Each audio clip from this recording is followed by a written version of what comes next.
Welcome to the executive summary of StokTrib version 5. In this example, we're using a fairly challenging manager, an emerging markets manager, and the benchmark is the ETF, the MSCI Emerging Markets ETF. The executive summary is all the highlighted important things you need to know that happened during this 3-year time period, 2008 to 2010.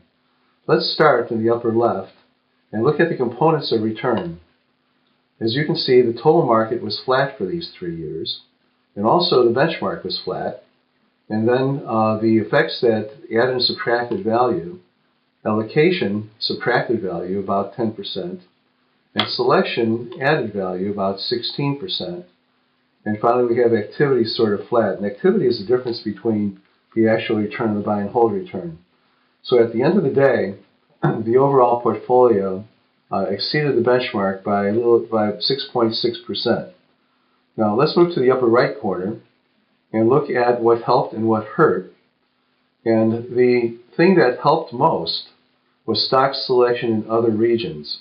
If we look through the report, we find out there was one firm that is domiciled in Grand Cayman, but in fact is the Google of China. It's called Baidu.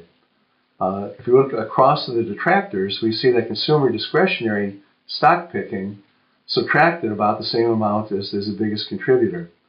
Then as we go down to other sort of highlighted areas here, while consumer discretionary selection subtracted value, consumer discretionary allocation added value, and it was an overweight, which we'll see in a second. And then further down to the right, we see that the other overweight, in this case, was large cap growth.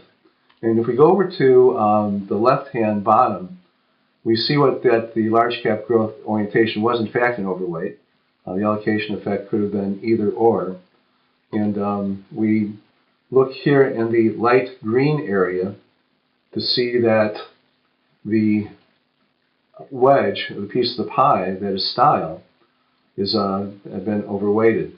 We can also see on the sector front that the consumer discretionary was overweighted.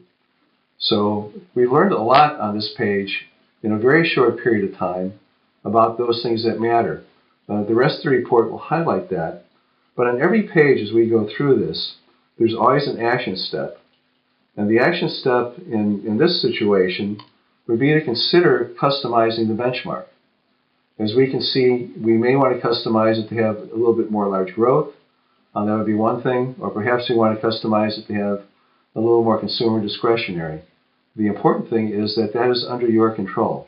You can, in fact, customize the benchmark, even though we have here chosen the ETF. Thank you.